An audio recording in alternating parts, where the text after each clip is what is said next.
Day 33 Book of Leviticus. Chapter 5.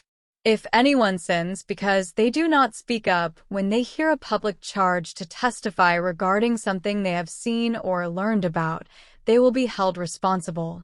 If anyone becomes aware that they are guilty, if they unwittingly touch anything ceremonially unclean, whether the carcass of an unclean animal, wild or domestic, or of any unclean creature that moves along the ground, and they are unaware that they have become unclean, but then they come to realize their guilt, or if they touch human uncleanness, anything that would make them unclean, even though they are unaware of it, but then they learn of it and realize their guilt, or if anyone thoughtlessly takes an oath to do anything, whether good or evil, in any matter one might carelessly swear about, even though they are unaware of it, but then they learn of it and realize their guilt.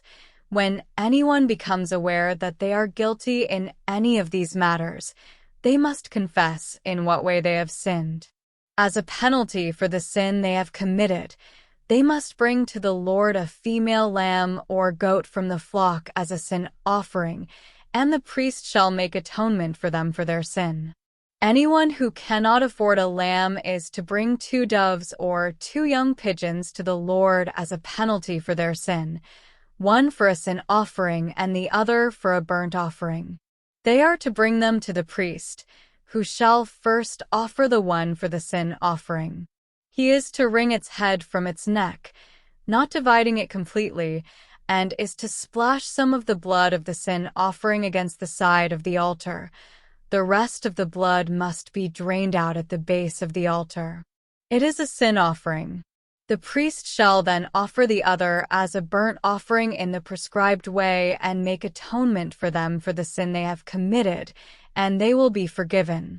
If, however, they cannot afford 2 doves or 2 young pigeons, they are to bring as an offering for their sin 1/10 of an ephah of the finest flour for a sin offering.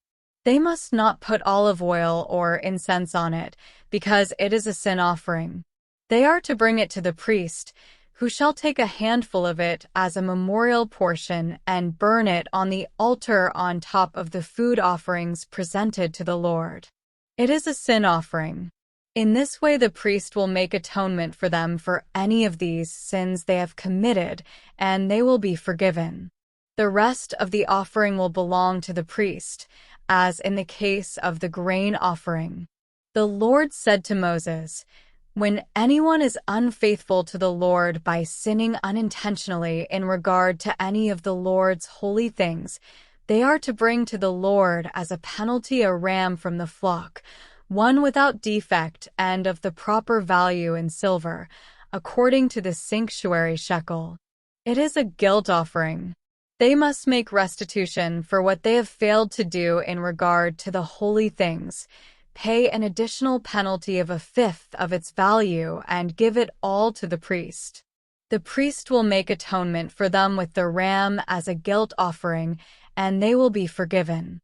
If anyone sins and does what is forbidden in any of the Lord's commands, even though they do not know it, they are guilty and will be held responsible.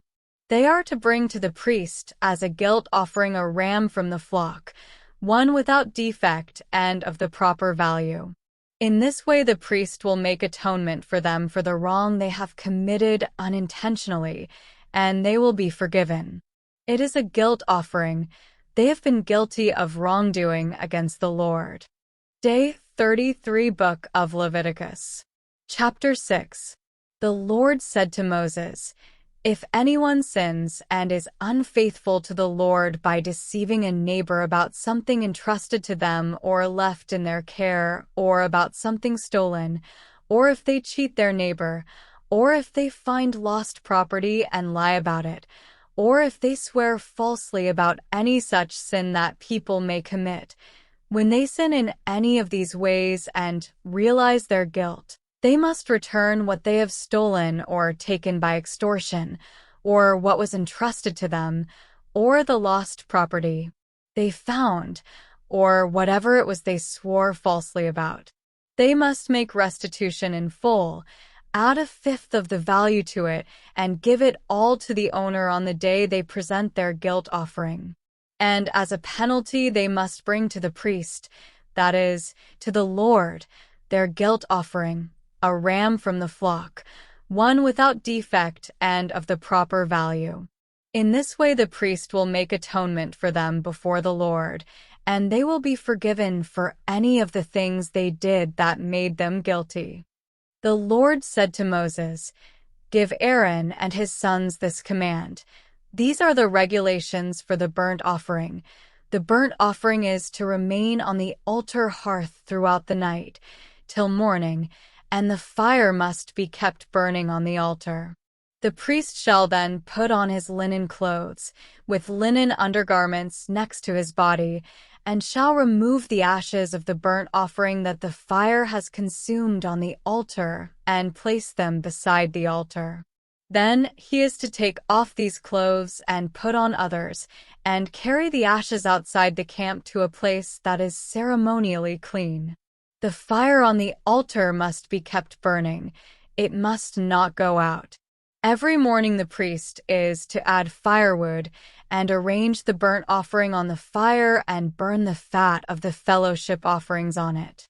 The fire must be kept burning on the altar continuously. It must not go out. These are the regulations for the grain offering. Aaron's sons are to bring it before the Lord, in front of the altar. The priest is to take a handful of the finest flour and some olive oil, together with all the incense on the grain offering, and burn the memorial portion on the altar as an aroma pleasing to the Lord. Aaron and his sons shall eat the rest of it, but it is to be eaten without yeast in the sanctuary area. They are to eat it in the courtyard of the tent of meeting. It must not be baked with yeast. I have given it as their share of the food offerings presented to me. Like the sin offering and the guilt offering, it is most holy. Any male descendant of Aaron may eat it. For all generations to come it is his perpetual share of the food offerings presented to the Lord. Whatever touches them will become holy. The Lord also said to Moses, "This is the offering Aaron and his sons are to bring to the Lord on the day he is anointed, a tenth of an ephah of the finest flour as a regular grain offering, half of it in the morning and half in the evening. It must be prepared with oil on a griddle. Bring it well mixed and present the grain offering broken in pieces as an aroma pleasing to the Lord. The son who is to succeed him as anointed priest shall prepare it. It is the Lord's perpetual share and is to be burned completely. Every grain offering of a priest shall be burned completely. It must not be eaten." The Lord said to Moses, "Say to Aaron and his sons, these are the regulations for the sin offering. The sin offering is to be slaughtered before the Lord in the place the burnt offering is slaughtered. It is most holy. The priest who offers it shall eat it. It is to be eaten in the sanctuary area, in the courtyard of the tent of meeting. Whatever touches any of the flesh will become holy, and if any of the blood is spattered on a garment, you must wash it in the sanctuary area. The clay pot the meat is cooked in must be broken, but if it is cooked in a bronze pot, the pot is to be scoured and rinsed with water. Any male in a priest's family may eat it. It is most holy. But any sin offering whose blood is brought into the tent of meeting to make atonement in the holy place must not be eaten. It must be burned up." Day 32 Book of Leviticus. Chapter 4. These are the regulations for the guilt offering, which is most holy. The guilt offering is to be slaughtered in the place where the burnt offering is slaughtered, and its blood is to be splashed against the sides of the altar. All its fat shall be offered. The fat tail and the fat that covers the internal organs, both kidneys with the fat on them near the loins, and the long lobe of the liver, which is to be removed with the kidneys. The priest shall burn them on the altar as a food offering presented to the Lord. It is a guilt offering. Any male in a priest's family may eat it, but it must be eaten in the sanctuary area. It is most holy. The same law applies to both the sin offering and the guilt offering. They belong to the priest who makes atonement with them. The priest who offers a burnt offering for anyone may keep its hide for himself. Every grain offering baked in an oven or cooked in a pan or on a griddle belongs to the priest who offers it, and every grain offering, whether mixed with olive oil or dry, belongs equally to all the sons of Aaron. These are the regulations for the fellowship offering anyone may present to the Lord. If they offer it as an expression of thankfulness, then along with this thank offering they are to offer thick loaves made without yeast and with olive oil mixed in, thin loaves made without yeast and brushed with oil, and thick loaves of the finest flour well kneaded and with oil mixed in. Along with their fellowship offering of thanksgiving they are to present an offering with thick loaves of bread made with yeast. They are to bring one of each kind as an offering, a contribution to the Lord. It belongs to the priest who splashes the blood of the fellowship offering against the altar. The meat of their fellowship offering of thanksgiving must be eaten on the day it is offered. They must leave none of it till morning. If, however, their offering is the result of a vow or is a free will offering, the sacrifice shall be eaten on the day they offer it, but anything left over may be eaten on the next day.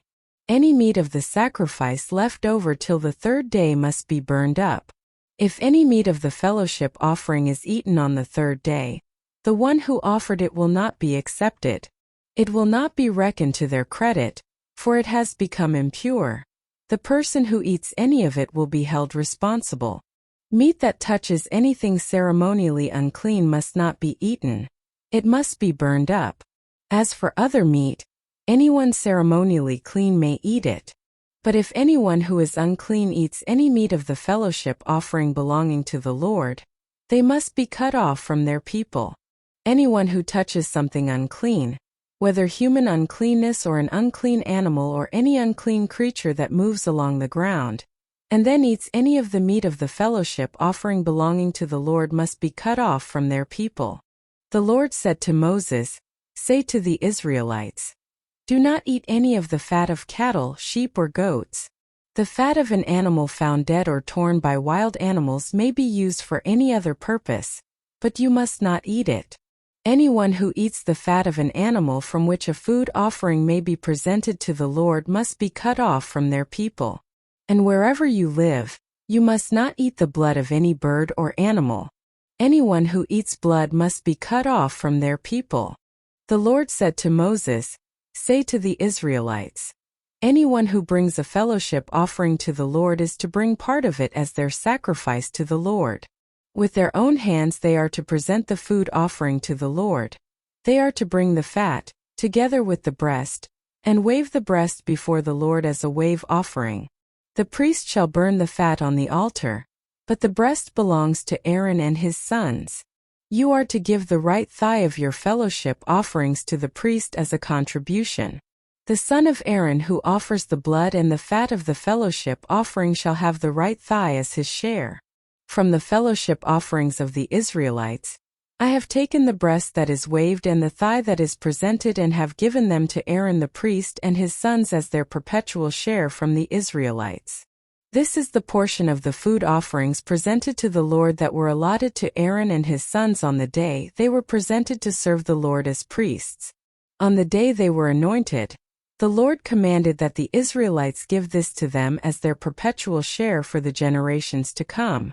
These, then, are the regulations for the burnt offering, the grain offering, the sin offering, the guilt offering, the ordination offering, and the fellowship offering, which the Lord gave Moses at Mount Sinai in the desert of Sinai on the day he commanded the Israelites to bring their offerings to the Lord.